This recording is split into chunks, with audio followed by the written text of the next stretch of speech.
Right, thank you so much for agreeing to have a little chat with us. Of course, now we've chatted a lot with you, but we just figured you're such an awesome person. We want to share you with our friends in Copenhagen. And thank you. Yeah, since they're not Hi, here, everyone. we have to do it this way. Right. You know, for me and Alexander, we grew up in church in Scandinavia. Yeah. And it's been like a process to kind of figure out what does it mean to be a Christian when you're also queer and all of that. And you have a similar but different story. Exactly. Yeah. You also grew up in church? Yeah, I did. I grew up in church. The average Ghanaian here grew up in church because the Christian religion dominates. It's very dominant in this country.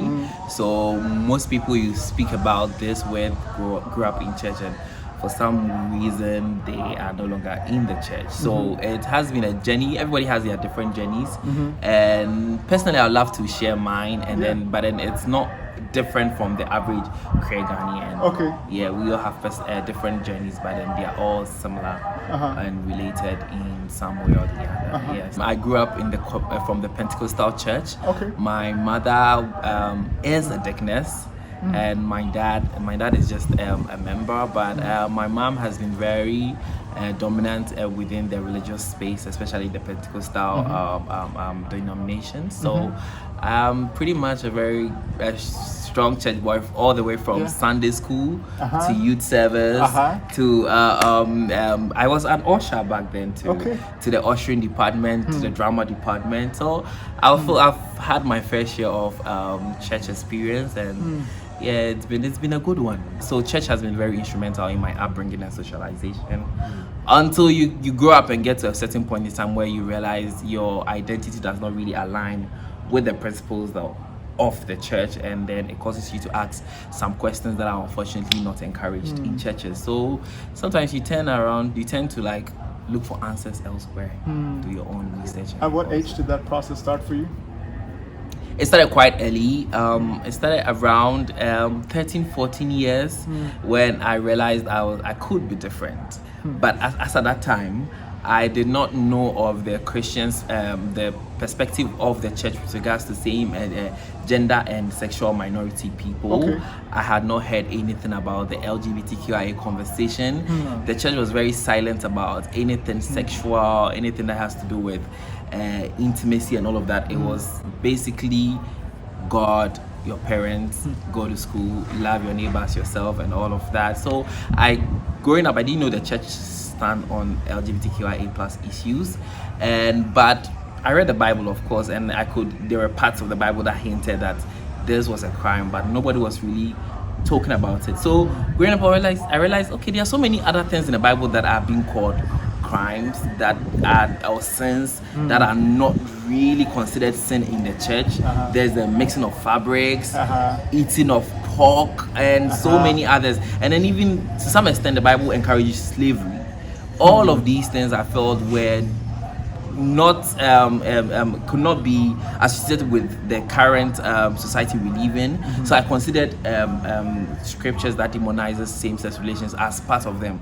Until the church started being vocal about queer issues and stating their stance on queer issues, and then I realized now it's becoming problematic. So I realized I identified myself very early in life, but I did not know the church's stance on it until 2-3 years back, where the church in Ghana started spearheading an anti-LGBT bill. Religious leaders came up to speak and then also declare their stance on queer issues. Then I realized there was an issue, and I could not sit in the church and then hear my identity being demonized. I could not sit in the church where constantly I'll hear being called a sin, and all of that. So I started withdrawing slowly from the church just to protect my mental health, because this was not something I had control over. I do not have control over this. Unlike other things that are perceived sin within the church, stealing, telling lies, all of these other things, fornication, all of these other things that you actually have control over. But being who I am, there was nothing I could do about it, and yet the church is demonizing me. So I just had to slowly stay away from the church. I realized God is very present in my life. I have a personal connection with God, and that should not So whatever the church is doing should not shy me away from God. I could get shied away from the church, but that definitely does not change my perception of God. Wow. I started individualizing God, and that got me to where I am right now. So I had to leave the church while still trying to encourage myself and being steadfast in the word of God. So basically, fellowshipping was out of my life. Fellowshipping was out, and then I realized after that I started missing church. I started missing the sense of community, and then activities I used to do in church with all my love and all dedication. I started missing all of these things, and it was quite a difficult one, not having like-minded people to fellowship with and all of that. So I channeled that all of the energy I used to have in church into the queer community. So it was initially geared towards only within the community, scouting for religious people within the community to kind of create a fellowship with each other and all of that, until the anti-LGBT bill was introduced. And it was spearheaded by religious leaders. Then that is when LGBT Rights Ghana, the board and direct executives of LGBT Rights Ghana, realized we needed to really capitalize on this religious advocacy, extended from within the community to outside, and then while trying to get people to know that queer people also you can be queer and Christian at the same time. You can be queer and then totally self-accepting as a Christian or as a queer person at the same time. We should try and propagate that, because what the church was putting out there was we were immoral, we were very sinful, we were fornicators, we were adulterers, we were liars, we were this, we were deviants, we were very non-conforming to society. Of course, most of us are non-conforming because we do not want to be confined into a box, but that does not change what we have in our hearts with regards to our faith and then our belief in God.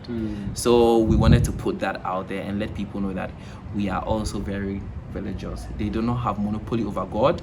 God is individualized, and the only difference is maybe our perception of God is different from their perception of God. That does not invalidate our existence or the love God has for us in any way. So we wanted to put that out. So the MPs who sponsored the bill and some religious leaders organized a prayer crusade to pray against LGBTQIA plus people in Ghana, where they literally projected the picture of Alex Kofi Donko, that's the director for LGBT Rights Ghana. They projected his picture and they were just praying. And then so I started this initiative with our ex programs director. She's currently studying in Germany, so Haida. We started this initiative. She brought the idea that we should also organize a prayer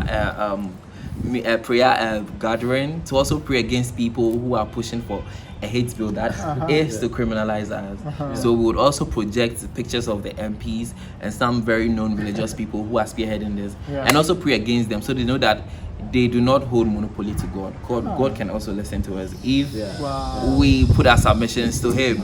So that is what started with the interfaith, and then also that was interfaith dialogue was initially the first initiative under the religious campaign, where we brought queer affirming clergies, believers, ministers, preachers to come online and then share messages in solidarity with the queer community. So if there is a queer believer out there, the antics of these anti-LGBT bill sponsors and then the religious leaders does not discourage them from their faith in God.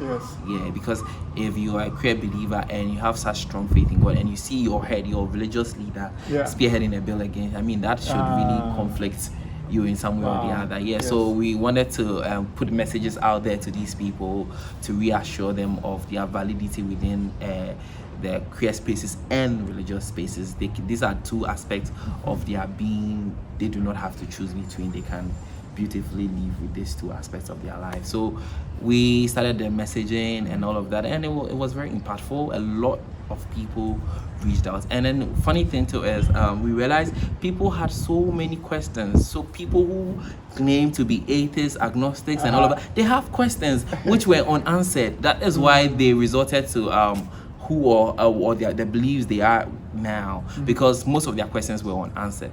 But with these queer affirming clergies who were online, they were more open to encouraging doubt. If you have doubt as a Christian, it's okay.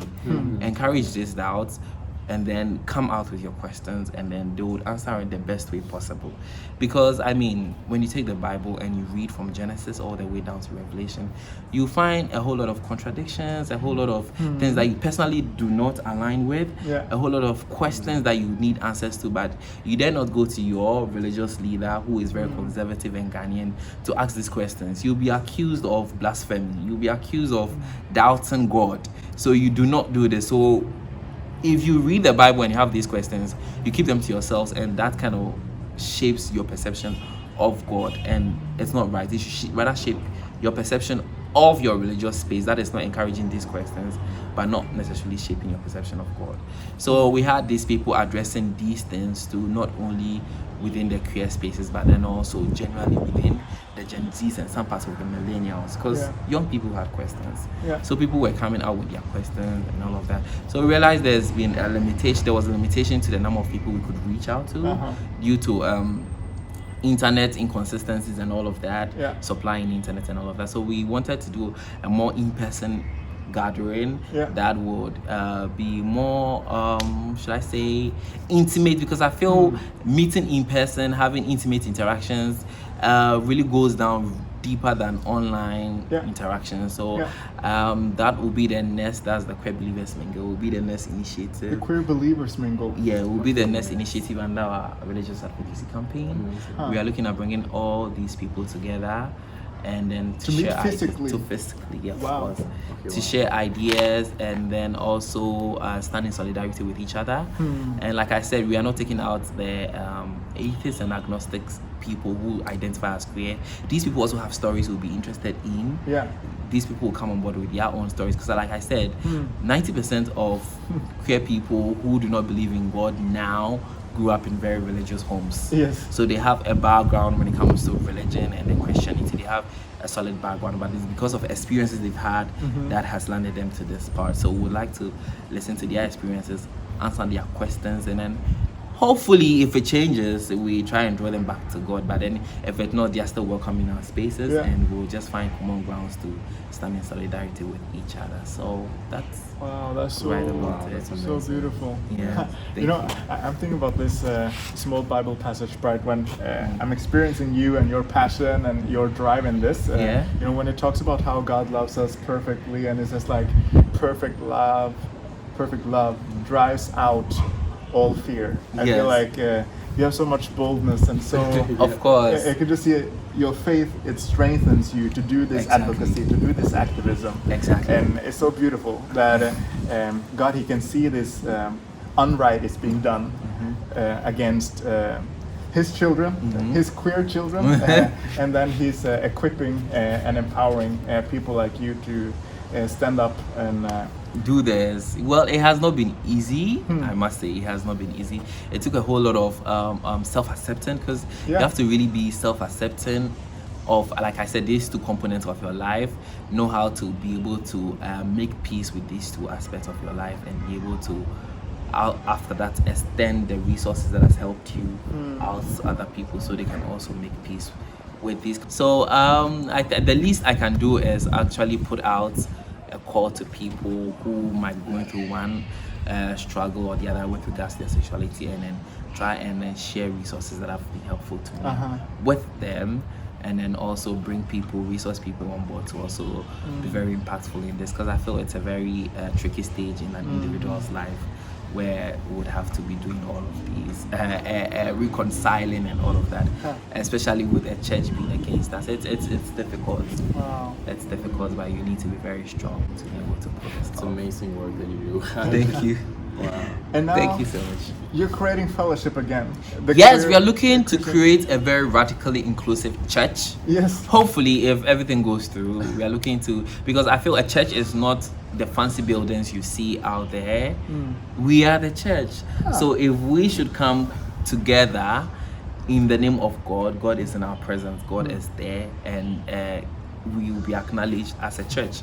So this Queer Believers Mingle is more or less a church we are trying to put together, where it welcomes diverse beliefs and diverse people with diverse gender and sexual minorities. No, we are bringing all of these people together in the name of God. Yeah. So since we are the church, we do not need these fancy buildings to be able to feel like we are part of a community and all of that. Yeah. So. Wow. I pray that God is not only planting this in your heart, but He's also planting it in the heart of some of the people even watching, saying, wow, even if you don't have the opportunity to travel here and be here to participate on the ground, like me and Alexander are really lucky right now. We get to be a part of helping you start this. Exactly. But, if you don't have the opportunity to come here yourself, but God is speaking to you saying, you can support this in a small way. Yeah. I'm sure each small donation, it can be used to supporting this community, creating more events. Now, to begin with, you're saying it's going to be once a month, right? Yeah, once a month. Yeah, and as things are moving forward, want to create more and more opportunities for people to connect. So the more money we're able to put together, the faster we can take this thing forward. Yeah. Wow. Because we're looking at doing this as frequent as we can be able to. Because currently we do not have any funding at all allocated for these initiatives. Yeah. So it's personal contributions within the executives and all of that we're trying to put all of this together. And so any support at all with regards to finances will be very much appreciated, and it will go a long way into realizing our very radically inclusive church here in Ghana that is going to welcome everybody. Thank you so much, Pride. Thank you for having me. This has been an honor, and it's such an honor not only talking to you, because we've had a whole lot of conversations since you guys got here, but also to be able to connect with your audience back in Copenhagen, and it's such a pleasure. Thank you for this experience. Don't forget to hit that subscribe button.